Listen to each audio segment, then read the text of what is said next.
امت اس وقت جس حال میں ہے تو کیا خوشی بنتی ہے؟ یہاں پوری دنیا کے اوپر مسلمانوں کا خون پانی کی طرح بہ رہا ہے. پوری دنیا کے اوپر مسلمان کٹ رہے ہیں، پس رہے ہیں. کابل میں، کندہار میں، قلعہ جنگی میں، موصل میں، بغداد میں، جو کچھ کشمیر میں ہو رہا ہے وہ ہم بھول گئے. جو کچھ برما میں ہوا وہ ہم بھول گئے اور ہم ان کے کلچر کا حصہ بنے ہوئے ہیں. تمہارا اپنا وقار ہے، تمہاری اپنی پہچان ہے، تمہارا اپنا تشخص ہے، تمہارا اپنا کلچر ہے، تمہاری اپنی تہذیب ہے. کیوں گر گئے ہو غیروں کے قدموں کے اندر؟ وضع میں تم ہو نصارہ اور تمدن میں حنوط.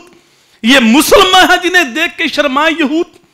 سید بھی ہو، مرزا بھی ہو، افغان بھی ہو، یوں تو سبھی کو چھو. یہ تو بتاؤ کہ تم صحیح مسلمان بھی ہو. تیرے صوفے ہیں فرنگی، تیرے کالی ہیں ایرانی. خون کے آنسو رلاتی ہے جوانوں کی تن آسانی. ہر کوئی مست میں ذوق تن آسانی ہے. تم مسلمان ہو یہ انداز مسلمانی ہے. حیدری فقر ہے نہ دولت عثمانی ہے. تمہیں اسلاف سے کیا نسبت روحانی ہے؟ وہ معزز سے زمانے میں مسلمان ہو کر اور تم ذلیل ہوئے ہو تارک قرآن ہو کر. قرآن کے پیغام کو بلا دیا.